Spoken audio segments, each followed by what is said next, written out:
It's been a while since I did one of these. I thought, lately I've been going through the Helix and trying out a bunch of the amp models that I kind of disregarded years ago when I got it. This one in particular, this video is going to be about the Supro model, Supro, which is obviously emulating a Supro, which I'm a big fan of those amps. I've had one of them, one of the reissues for years, and that's kind of been my sound. Actually, one of the first things I tried to do when I got the Helix a couple years back was I wanted to replicate that sound, and I actually ended up going with a Deluxe model instead of the actual Supro amp model. But I feel like revisiting stuff, I feel like it sounds a lot better than I thought it did back then. And maybe that's because of the oversampling that came in the 3.1 update or whatever. But anyway, I just thought I'd walk through a couple of my amp settings, and maybe this will be useful to you. This preset will be in my large preset library. However, all the amp settings are, everything's going to be on the screen as we go through. So you're welcome to recreate it if you want. I thought I'd start out by saying, I always say this, but the input impedance has a lot to do with how everything after, everything in the preset, how everything in the preset responds to your guitar. This is a Stratocaster, if you didn't know, and it's a relatively brighter sounding guitar. So generally I go back to 230K. When I'm playing with humbuckers, I like to go with 1 meg, but 230K seem to work well. And on my Telecaster, I actually go a little bit further down to 136. So yeah, and then I've got an always-on compressor at the start, which kind of feeds the amp a little bit of a more sustaining tone. There's some cool things you can do with compression going into a slightly overdriving amp, and we'll talk about that a little bit. So the ratio is set pretty low. Mix is at 100%. The more I use the compressors in the Helix, the more I realize I don't like messing with the mix control so much. I can hear the latency of the processed signal versus the dry-through. I wish there was a way, maybe in the Helix, this can be an advanced update, to delay the dry signal equally as much as the affected signal is, because sometimes when I dial in a compressor, I'll hear the latency. You can kind of hear the signal happening twice. But yeah, so mix is at 100%, and there's all the settings for that. Again, it's always on. I also have the older spring verb, which I really didn't think was too bad, always on. And that's just kind of real light in the background. Here's the bass tone of the amp.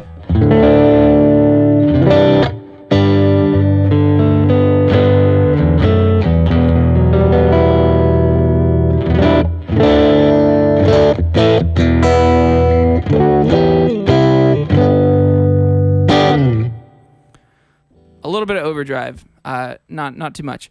And then the first thing we're going to hit is this the OCD clone that they have here. And these are the settings for it. I have it rigged up with foot switch 2.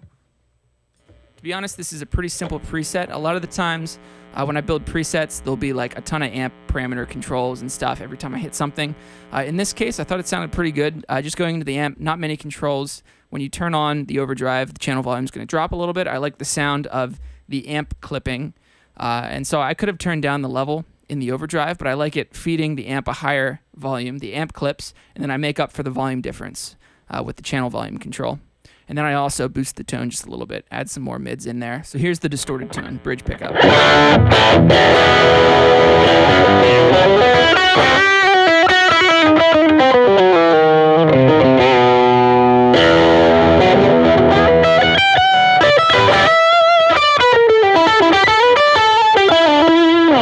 Works really well in the neck too.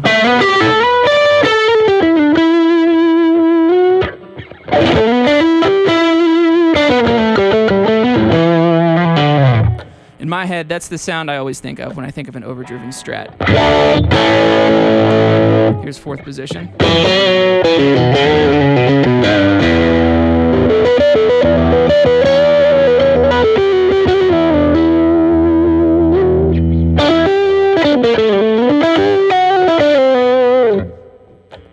So yeah, and then I actually have the delay heading into the front of the amplifier. You get a little bit of a different sound. The delay itself gets compressed and influenced by the EQ choices you make there.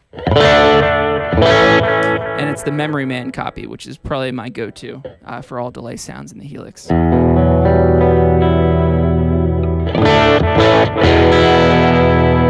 The delay is triggered with foot switch 3, and actually something I did, you'll notice here, I actually physically called it delay and changed the color forcefully to be green.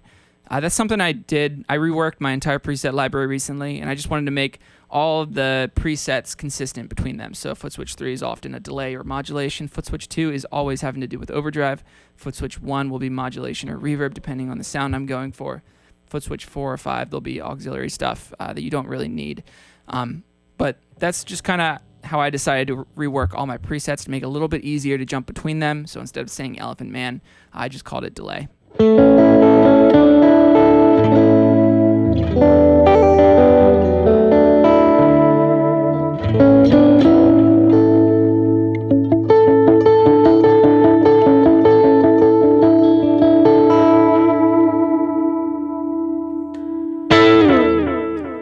That's always the sound I'm kind of going for with the Memory Man style delay. So I turned down the headroom a little bit so it purposefully actually clips. Sounds a little bit more lo-fi. I don't like turning up the noise control though.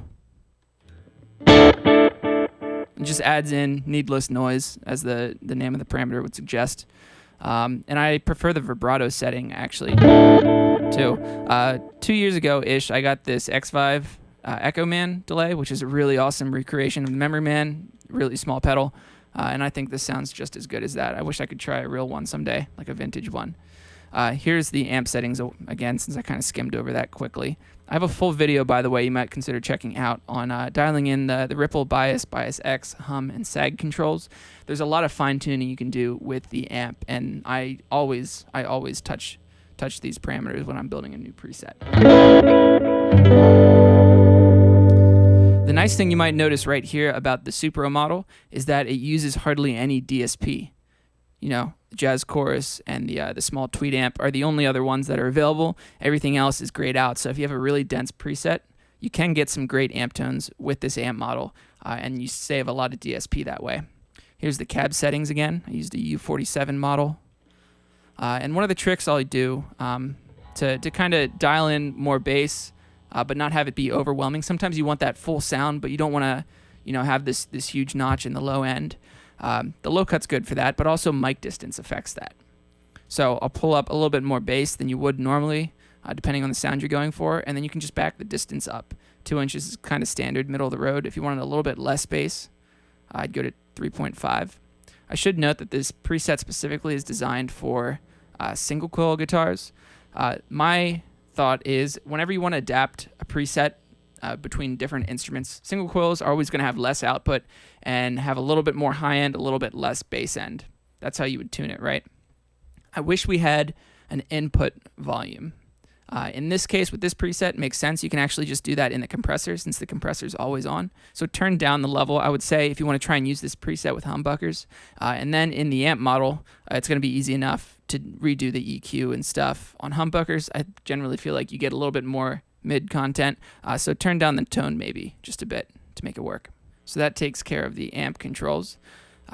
Going on to the first modulation here. This is a tremolo that I kind of modeled after the way my Supro Tremolo sounds.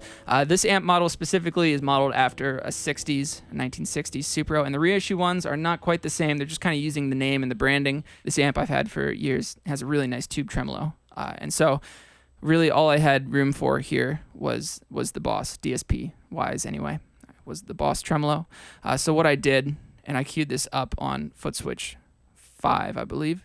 These are the settings for it. I made the duty cycle kind of controls like how symmetrical the waveform is. So I chose a triangle waveform, and if you go to the right, it'll make like the rising action of it take longer than the falling action, if you want to think of it that way.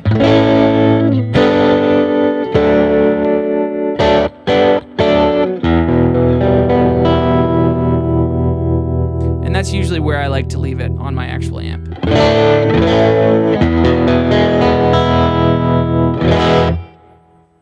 So yeah, I think it's also important that you put the tremolo after the reverb. That's how it is in my Supro, and that's how it sounds most effective. If you do it the other way, sometimes the tremolo effect can get lost in the reverb.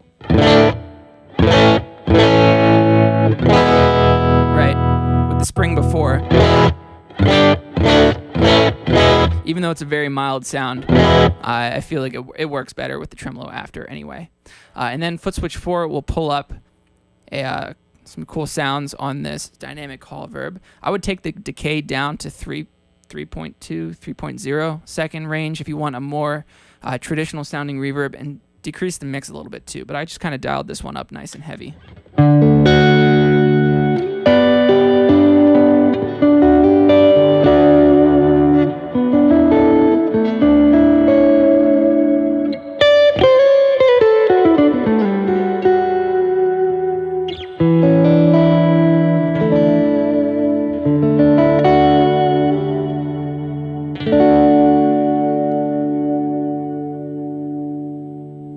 So these would be my settings for a more typical reverb, I think.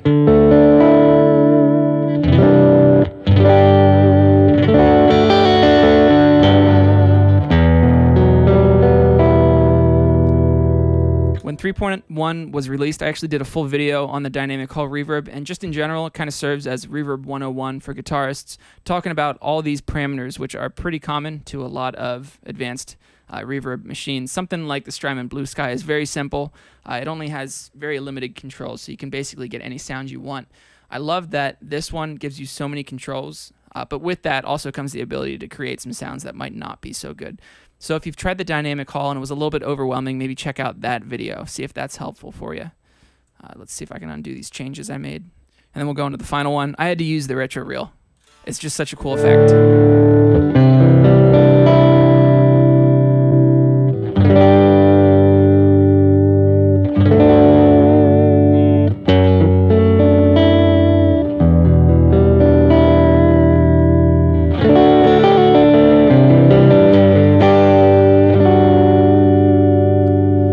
Speed control here just generally controls the fidelity of it. A slower tape speed is going to be a little bit more lo-fi. 30 inches per second IPS, that's a tape speed. That's kind of the standard for recording studios. That's going to be more high fidelity. And so with this effect, I generally like to turn up the saturation just a little bit to kind of help with that lo-fi sound. You'll need to turn down the level to compensate. The wow and flutter is pretty self-explanatory what that does. It can also be really cool to engage a dramatic low cut when you play with this block. Kind of makes it sound like you're coming through like a small radio speaker or something.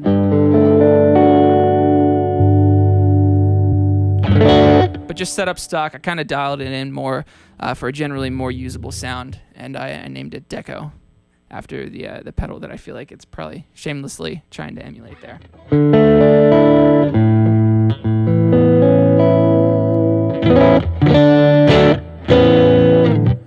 The reason I set up all my presets in foot switch mode is just because on the HX Stomp you get a lot more options, and that's kind of the way I was using the Stomp before I built it into the full pedal board that you've seen in other previous videos, maybe that one if you want to check it out. And so that's how I've kind of kept this whole preset library going. For a speed run, real quick, if you want to copy these settings at home, here are all the models and the different parameters, what everything's set to.